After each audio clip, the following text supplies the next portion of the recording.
Morning বন্ধুরা, কেমন আছো তোমরা সকলে? আমি তো ভালো নেই। দেখো, দেরিতে ঘুম থেকে উঠেছি আজকে 7টা 43।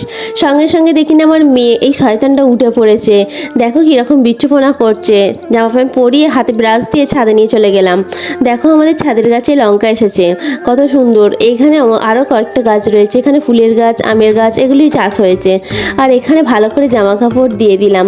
ব্রাশ করার উদ্দেশ্যে একটু বেরিয়ে পড়েছিলাম রাস্তার দিকে আমাদের চারিপাশে। তারপরে ব্রাশ করে সরাসরি রান্নাঘরে পৌঁছে গেলাম। দুধ গরম করলাম, মেয়ের খাবার বসিয়ে দিলাম। আমি জল খেয়ে নিয়েছিলাম 1 গ্লাস। মা ঠাকুর পুজো করতে এসেছিল, একটু শাঁখ বাজিয়ে দিলাম। তারপরে খেয়ে নিলাম ছোলা মুড়ি। আমি খেতে খুবই ভালোবাসি বন্ধুরা, তেমন রান্না করতেও ভালোবাসি।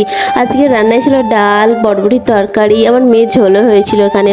তারপরে স্নান করে নিয়ে একটু স্কিন কেয়ার করে নিয়ে সিঁদুর পরে নিলাম।